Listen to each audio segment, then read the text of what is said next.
Imagine one day, your name is known across the world, but not for anything you chose. This is the reality for children brought into the Roman imperial court. Shocking? Absolutely. Most people today would faint at the thought of the rigid expectations and endless scrutiny inside those walls. So, before we start, take a moment to like the video and subscribe, but only if you truly enjoy what I do here. And while you're at it, post your location and the current local time. As the room softens around you, lean back and allow this story to unfold, an experience unlike anything you've listened to until now. The Roman palace is more than marble and gold. It is a stage of precision and power. Children chosen for service in the emperor's household are trained from the moment they enter, not for cruelty, but for subtlety, observation, and adaptability. Their presence is meant to entertain, assist, and reflect the grandeur of the court. These roles are complex, learning to anticipate moods, navigate social hierarchies, and perform perfectly timed gestures. Historians still debate whether this rigorous training shaped exceptional intelligence or merely produced highly obedient performers. Either way, the result is undeniable. Life in the palace is both privilege and pressure. Education dominates their daily existence. From dawn, lessons in language, music, and poetry occupy the hours, often blended with etiquette and observation exercises.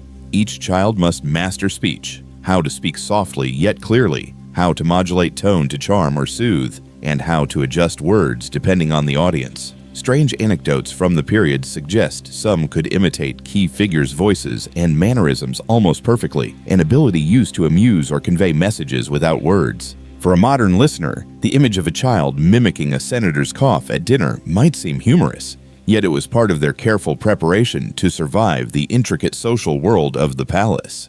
Movement and posture are equally scrutinized. Hallways of polished marble demand silent, graceful steps. Sitting incorrectly or gesturing too abruptly risks catching the emperor's eye. Every motion is a test of poise. Fringe accounts suggest that some children were trained to balance objects while walking, an exercise in focus and dexterity, as bizarre as it sounds. And yet, these drills reflect a fundamental truth of court life. The palace rewards precision, calm, and anticipation. Every tilt of the head or slight adjustment of a sleeve could signal readiness, respect, or even rebellion.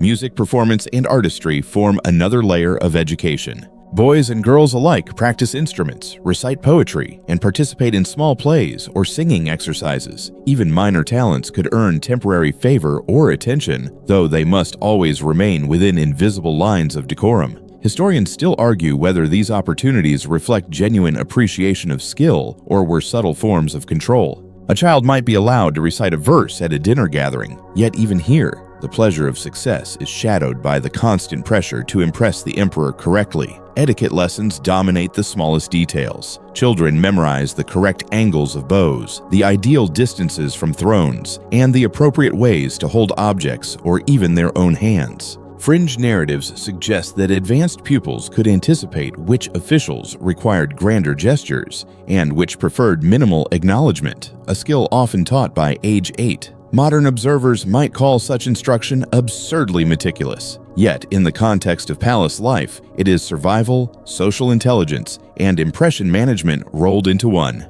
Religion and ritual are subtly interwoven. Children participate in temple ceremonies and domestic rites, learning prayers, chants, and gestures to signal respect and purity. Some sources even hint that the presence of well-trained youth symbolically blessed the palace or brought a sense of spiritual harmony. Scholars debate how much of this was genuine belief versus political theater, but the effect on the children is undeniable. Each misstep carries potential social or symbolic repercussions. Daily routines include situational exercises designed to test alertness and adaptability. Unexpected scenarios, spilled wine, sudden visitor arrivals, or spontaneous commands become training opportunities. Every response is evaluated, sometimes subtly, sometimes harshly. Modern readers may imagine children spending days preparing a single task, only for the goalpost to shift without warning. Yet these lessons are vital, instilling flexibility, attention to detail, and rapid judgment, skills crucial for navigating palace life. Silence, too, is an essential art. Speaking out of turn, laughing freely, or showing fatigue is forbidden. Communication is often reduced to subtle signals. gestures, eye contact, and nuanced facial expressions.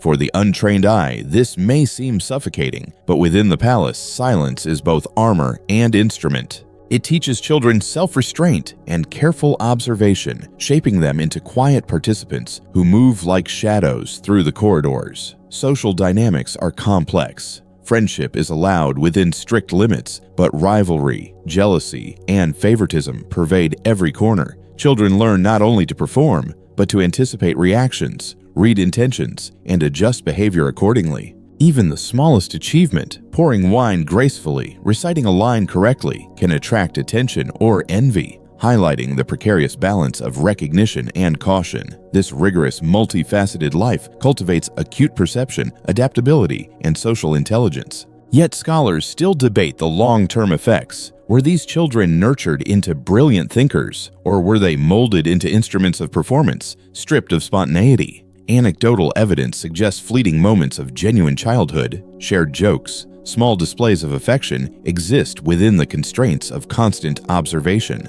And so, as the children adapt to the rhythms of the palace, they prepare for the more complex stages of court life, where power, influence, and social maneuvering dictate outcomes far beyond their years.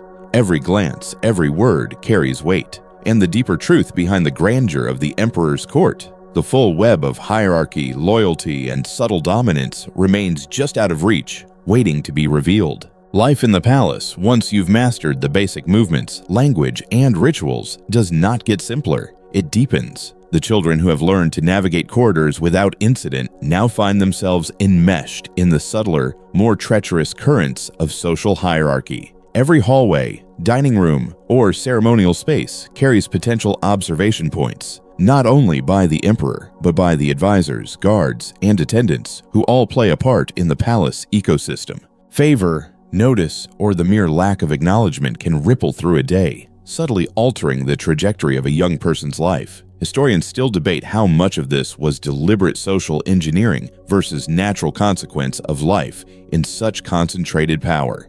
Entertainment forms a core part of daily expectations. Children are trained not only to observe, but to participate. Music, recitation, and mimicry are refined into tools for survival. Some may perform short pieces for the emperor's amusement. Others participate in playful reenactments of myths or historical events. Odd anecdotes tell of children improvising gestures to amuse the court, a flick of the hand or a small dance step capable of eliciting a laugh from a room filled with the empire's most influential figures. These tiny acts of creativity are both an outlet and an evaluation. Each smile or frown is a measure of skill, patience, and awareness. Beyond formal entertainment, palace rituals demand precision. Daily prayers, ceremonial meals, and formal greetings are as exacting as any military drill. A single misstep, a hesitation, the wrong bow, or an inexact tone can draw attention, not always in positive ways. Observing these rituals, the children learn timing, discretion, and adaptability. Some sources even suggest that the most skilled youths could anticipate changes in ceremonies, subtly guiding events without overt recognition. Modern readers might find the level of detail obsessive, yet in the palace, every gesture is a statement of understanding, competence, or respect. Hierarchy defines interactions in every chamber. Children quickly learn that proximity to certain figures signals status, while other positions invite scrutiny or neglect. Fringe accounts suggest that some youngsters developed an almost instinctual sense of where to stand, whom to acknowledge first, and how to balance multiple expectations at once. These lessons extend beyond mere etiquette. They are exercises in social calculation, a sort of human chess played across marble floors and velvet curtains. In addition to these demands, daily life includes observation exercises designed to sharpen judgment. Children are tasked with monitoring interactions, noting alliances, rivalries, and subtle shifts in tone or posture. Some might be asked to recount conversations or predict outcomes of ongoing discussions. These tasks cultivate memory, focus, and analytical thinking. Modern observers may imagine these exercises as excessively strict, but within the palace, attentiveness is currency. Those who anticipate accurately gain fleeting advantages and temporary favor.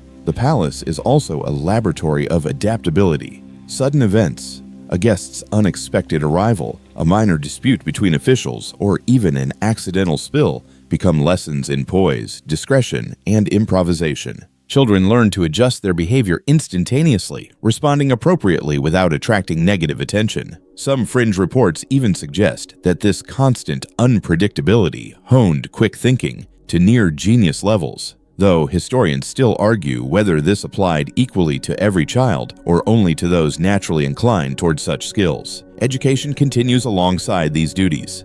Music, literature, and language studies are interwoven with performance and observation. Children may read aloud to the court or recite complex passages from epic poetry, each word chosen with care, each tone modulated for effect. The odd but documented ability to mimic tones or predict a speaker's emphasis becomes a form of entertainment and subtle influence. Scholars still discuss whether such training nurtured deep cognitive development or primarily produced highly performative behaviors, yet life is not solely a series of exercises. The palace allows for rare moments of personal expression and camaraderie, brief glimpses into a childhood constrained by ceremony but occasionally illuminated by friendship, laughter, or shared mischief. Children may play quiet games in secluded corners or invent subtle jokes that only their peers understand. These moments are fleeting yet crucial, offering psychological relief and building social bonds that can prove essential for future survival.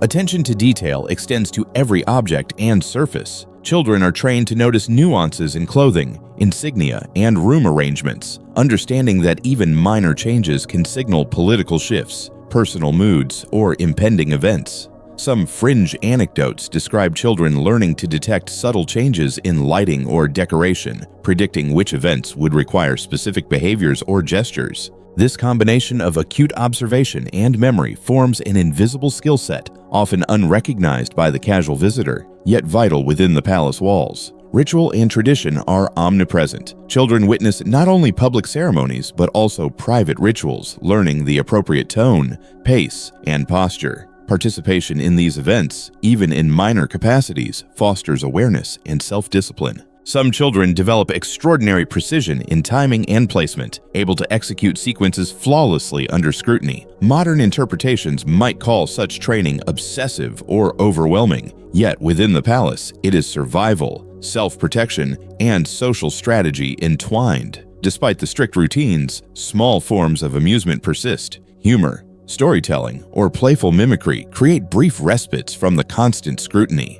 Historians note that even the most disciplined courtiers occasionally allowed children to experiment with words, gestures, or music, providing temporary relief and testing creativity. Such moments reinforce bonds, teach social nuance, and occasionally earn recognition, though always balanced with the implicit warning that excess attention can be dangerous. As they progress through these routines, children acquire a sense of timing, social judgment, and subtle influence that becomes second nature. Proficiency in performance, observation, and etiquette builds not only confidence, but an internal map of the palace's invisible social networks. Fringe sources even suggest that some children could predict the mood of a room or the likely reaction of a court official before events unfolded, a skill that blends intuition with practiced observation. By the time children reach early adolescence, these practices have created highly attentive, socially aware individuals. Yet scholars still debate the effects. Did this create future leaders or merely adults skilled at performance and survival within hierarchical structures? Anecdotal evidence suggests glimpses of both outcomes, highlighting resilience, adaptability, and cognitive agility. And so, life in the palace moves forward, a continuous dance of education, observation, ritual, and subtle maneuvering. The children navigate complex hierarchies, perform at multiple levels, and learn to anticipate events without direct instruction. Each day, every glance, and every word carries weight. And just beyond the visible pageantry of the emperor's court, deeper layers of influence, ambition, and subtle social power await, waiting to test the skills these young observers have spent years cultivating. By the time the children have acclimated to the intricate rhythms of palace life, they begin to encounter the subtler currents of influence that govern the imperial household. At this stage, their skills in observation, discretion, and performance are no longer purely exercises. They are tools in a world where minor gestures can ripple into major consequences. Even the slightest hesitation or misread expression may shift alliances or affect favor. Historians still argue whether the resulting environment cultivated exceptional insight or simply trained relentless conformity, but no one disputes the intensity of the social ecosystem. The children are now constantly aware of spectatorship. From the corridors to the dining halls, every movement is observed by chamberlains, guards, advisors, and occasionally the emperor himself. Even when the court seems distracted by affairs of state, the palace operates as an arena of subtle tests. Fringe accounts suggest that some children developed what might be called an instinct for reading unspoken intent, a skill that allowed them to anticipate events before they unfolded. Imagine knowing that a whispered conversation across a gilded hall might signal the next day's change in duties or seating arrangements, a surreal combination of pressure and opportunity. Entertainment continues to serve as both training and diversion. Music, poetry, and mimicry become more elaborate. Children are sometimes asked to perform for foreign envoys, requiring not only technical skill, but also diplomatic subtlety. A misstep could offend, amuse, or impress, depending on timing and delivery. Odd anecdotes describe moments when a child's precise mimicry of a senator's mannerisms produced laughter that lingered long enough to ease tensions during otherwise tense gatherings. Modern viewers might picture a miniature actor navigating marble corridors with the weight of statecraft pressing on tiny shoulders. And yet, within this unusual microcosm, these performances are practical lessons in influence and perception. Hierarchy sharpens further. Certain positions within the household carry more visibility, more indirect influence, or greater scrutiny. Children learn to position themselves not just physically but socially, balancing recognition with discretion. Fringe reports suggest that some adolescents became adept at predicting who would be present at key events and arranging their own presence for maximum effect,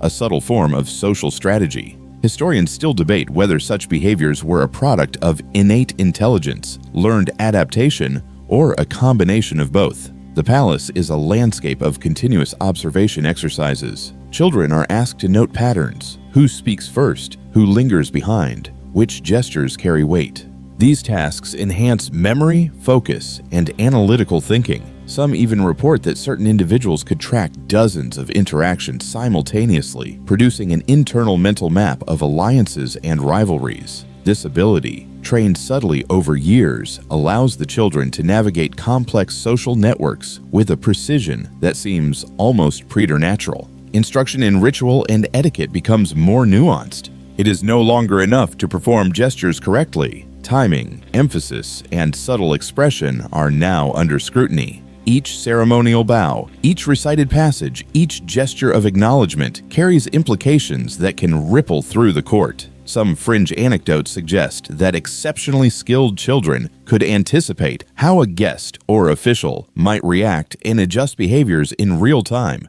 a blend of psychology, timing, and learned instinct. Friendship and small alliances become increasingly strategic. Bonds are tested against rivalry, jealousy, and favor. Shared laughter or mutual understanding might strengthen resilience, but such connections must always be managed cautiously. In this environment, trust is both precious and fragile, and even the smallest misjudgment can affect status or recognition. The children's social intelligence develops alongside their technical skills, preparing them for a lifetime in the subtle, performative world of court life. Instruction in the arts remains central. Music, poetry, and recitation advance in complexity. Children may compose small pieces or improvise within strict frameworks, exercising creativity while adhering to expectations. Fringe accounts report moments of brilliance. A child improvising a melody that harmonizes unexpectedly with court musicians, earning quiet admiration without overt acknowledgement. Scholars still debate whether these opportunities fostered true artistic development or simply served as exercises in careful,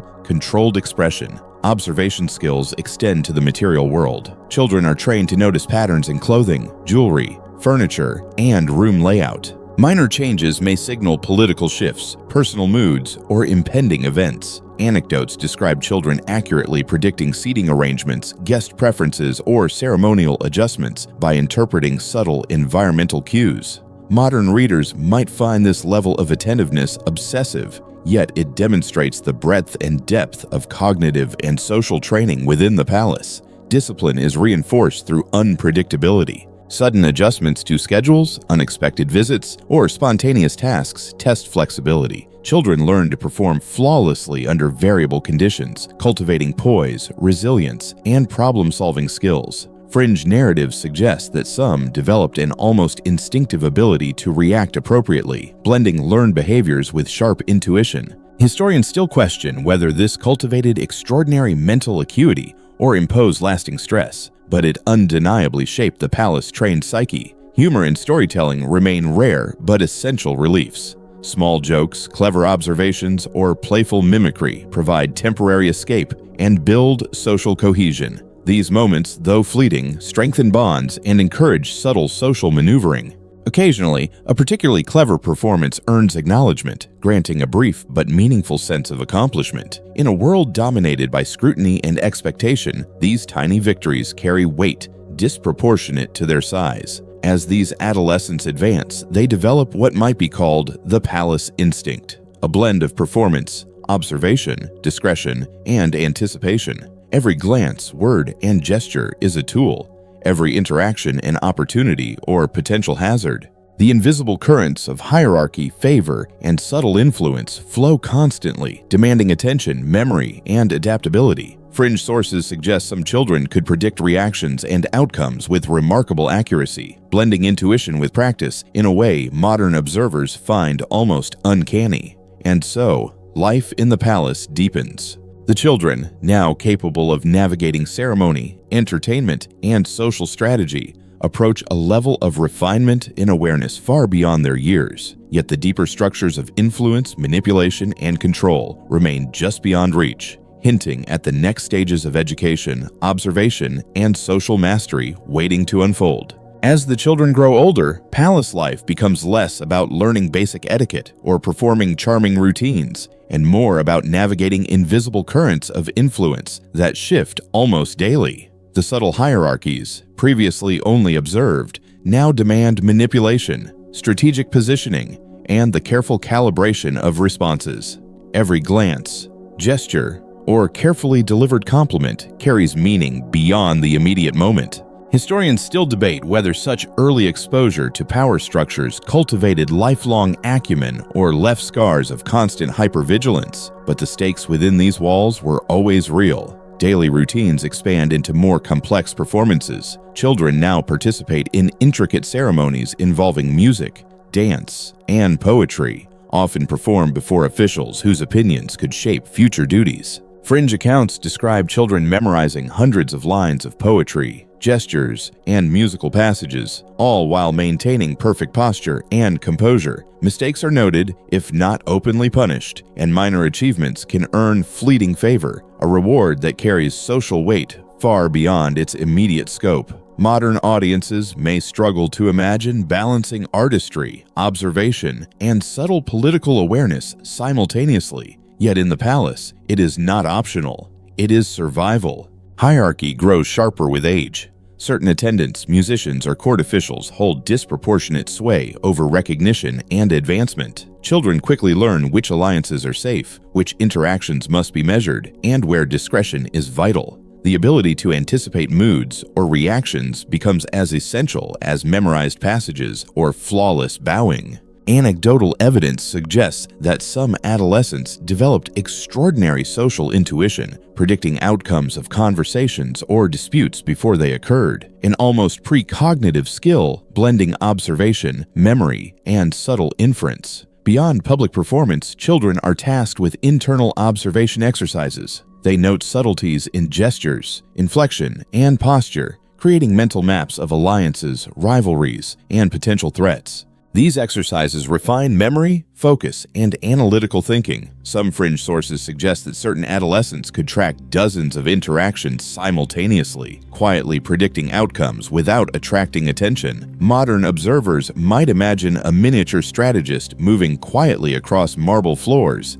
yet this skill was considered practical necessity, not play. Ritual participation evolves in sophistication. Precision is now measured not just in timing and posture, but in subtle delivery, tone, and emotional intelligence. Children may be asked to perform elaborate sequences in front of foreign envoys or high-ranking officials, a test of diplomacy and poise as much as technical skill. Historians still argue whether these expectations promoted genuine expertise or merely produced individuals adept at managing appearances, but the lessons in adaptation and awareness are undeniable. Friendships and alliances, once purely comforting, now carry strategic weight. Small groups form within the household, offering mutual support, shared information, and temporary respite. Yet trust must be calibrated carefully. Misplaced loyalty can lead to isolation or disfavor. These early experiences create a nuanced understanding of human behavior and loyalty, teaching lessons that are both social and psychological.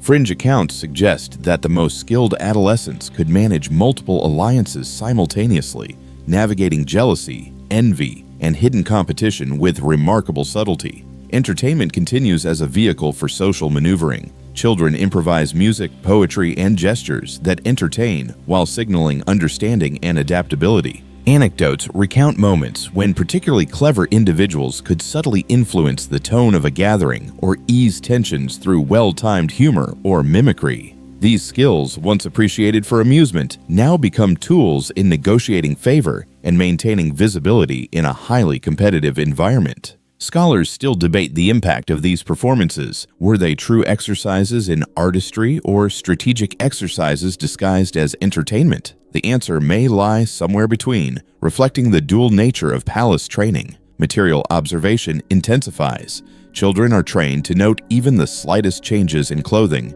decoration, or seating arrangements.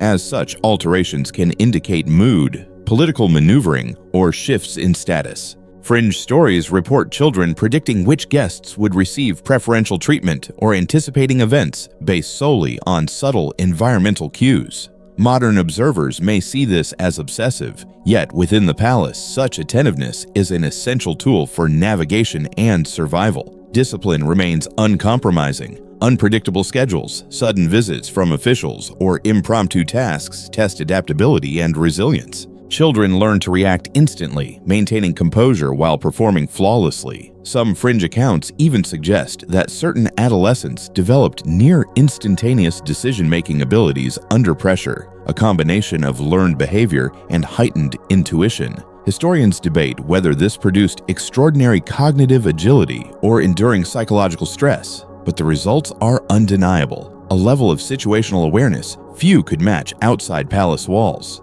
Humor, storytelling, and subtle mischief continue as rare but necessary reprieves. Small acts of creativity, clever mimicry, or well-timed jokes provide temporary relief from constant scrutiny and build social bonds. Occasional recognition for ingenuity creates fleeting victories that bolster confidence and influence, reminding the children that mastery of both rules and subtle rebellion can coexist. Modern readers might struggle to reconcile the oppressive structure of palace life with these moments of levity, yet their importance in maintaining psychological resilience cannot be overstated. By this stage, adolescents operate with remarkable awareness. Every movement, conversation, and reaction is a potential lesson or tool. Performance, observation, social strategy, and anticipation converge into an instinctive understanding of palace dynamics. Fringe sources suggest some individuals could read situations almost preternaturally, blending intuition with learned behavior to navigate complex networks with subtle influence. Historians still argue whether these skills translated beyond the palace, but their development within its walls is indisputable. And yet, despite mastery of ceremony, entertainment, observation, and social subtlety, a deeper layer of influence and power remains elusive. Beyond daily routines lies the hidden interplay of ambition, politics, and strategic manipulation that the children are only beginning to perceive. They have learned survival, recognition, and social acuity, but the ultimate lessons, how to wield influence without drawing perilous attention, remain just out of reach. The palace has trained them to move gracefully through visible rituals, yet a darker, more intricate web of control waits silently in the wings, preparing to test everything they have learned. By the time adolescence reaches its later stages, the children have become near experts in the complex choreography of palace life, Every glance, every pause, every whispered word has been practiced, observed, and refined for years. Now, the stakes rise even higher. It is no longer simply about pleasing an audience or performing ritual perfectly. The subtle art of influence, long studied from the edges of power, must be exercised directly. Historians still argue whether such early immersion in hierarchical manipulation created skilled diplomats or emotionally fragmented individuals, but no one denies the sophistication of their social intelligence. Within the imperial residence, the environment is now a high-stakes laboratory of human behavior. Ministers, guards, and attendants constantly interact, adjusting behaviors in response to subtle signals. The children, now fully aware participants, navigate these currents with an almost imperceptible precision. Fringe accounts suggest that some adolescents could track dozens of overlapping conversations, gestures, and reactions at once, predicting outcomes with remarkable accuracy. Modern observers might imagine a room of adults maneuvering awkwardly while a teenager silently anticipates every twist and turn. And yet, in the palace, this is reality. Ceremonial duties grow more complex, often overlapping with entertainment and subtle social signaling. Children are expected to improvise music, recitation, or theatrical gestures at the precise moment that maximizes impact, conveying knowledge, respect, or subtle commentary. Missteps may go unnoticed by the untrained eye. Yet, even minor deviations can alter perception of loyalty, intelligence, or competence. Anecdotal reports suggest that some of the most adept adolescents could influence not just moods, but the opinions of officials and visitors, a quiet exercise of persuasion rarely acknowledged but deeply felt. The web of alliances and rivalries reaches its peak. Every friendship is weighed against potential risk, every act of kindness analyzed for strategic benefit. Children navigate this terrain with a blend of intuition and careful observation, balancing loyalty, caution, and influence. Fringe accounts describe individuals who could subtly redirect disputes, mediate disagreements, or even manipulate rivalries without drawing attention to themselves.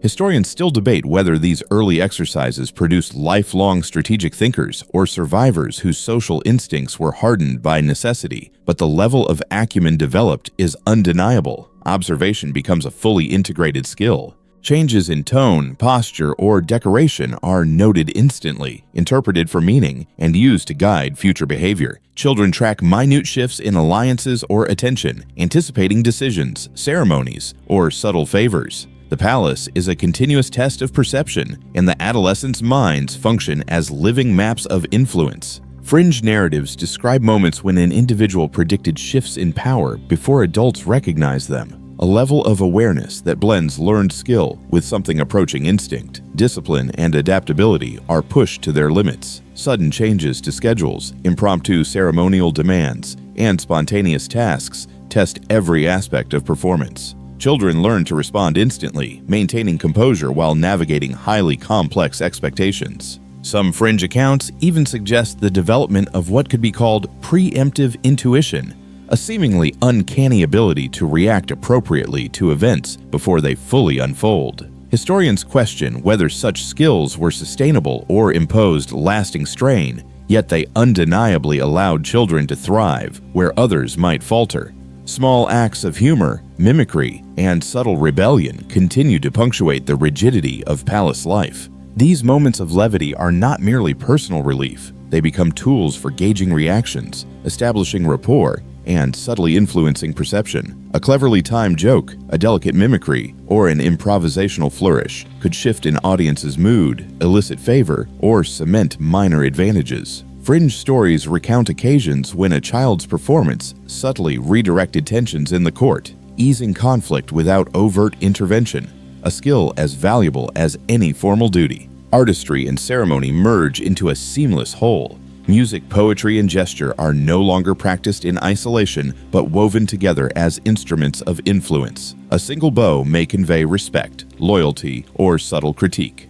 A minor musical flourish may charm or disarm. Adolescents who master this synthesis operate as both performers and tacticians, blending artistry and strategy in ways that are invisible to casual observers. Scholars still debate whether this produced true creativity or strategic mimicry, but the result is undeniably a level of social sophistication rarely matched outside the palace. The culmination of these lessons is evident in interactions with the emperor and high-ranking officials. Every word and gesture carries weight. Every response can alter perception. The children's earlier training in observation, discretion, and performance allows them to navigate these encounters with an almost preternatural grace. Fringe accounts describe moments when a child could subtly influence the emperor's mood or preemptively diffuse tension in a high-stakes gathering, all while appearing to simply follow ceremonial expectations. Historians continue to debate how much real agency these adolescents exercised versus how much was illusion, but their skill in operating within constraints is undeniable. Despite mastery, the deeper currents of ambition and power remain unpredictable. The palace is not a static arena. It is a living, breathing system of influence that can shift without warning.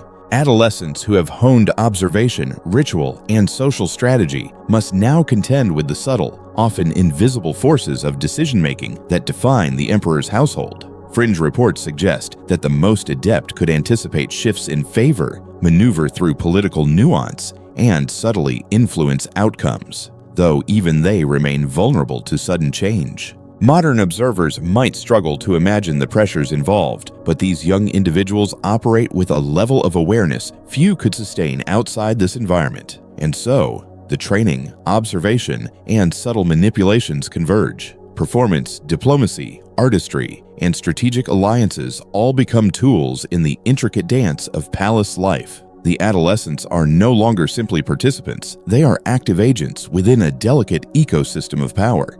They have mastered ceremony, refined artistry, and developed intuition. Yet the ultimate test, sustaining influence while remaining invisible enough to survive, remains the pinnacle, the silent challenge that shapes every move and teaches the final, unspoken lessons of palace mastery. As the echoes of marble halls fade and candlelight softens against gilded walls, the palace becomes a quiet, contemplative space. The children, now adolescents, sit in corners where shadows lengthen, reflecting on lessons learned and victories earned, however small. They have moved through a world where observation, discretion, and subtle influence were more than skills. They were lifelines. The rhythm of palace life, once overwhelming, now feels like a second heartbeat, steady and measured, guiding them through each day. The tension of scrutiny eases in these moments, replaced by quiet awareness and cautious confidence, even as the grandeur of the surroundings reminds them of endless expectations. They feel the growth of capability, the ability to anticipate, to perform, to observe, and to adapt.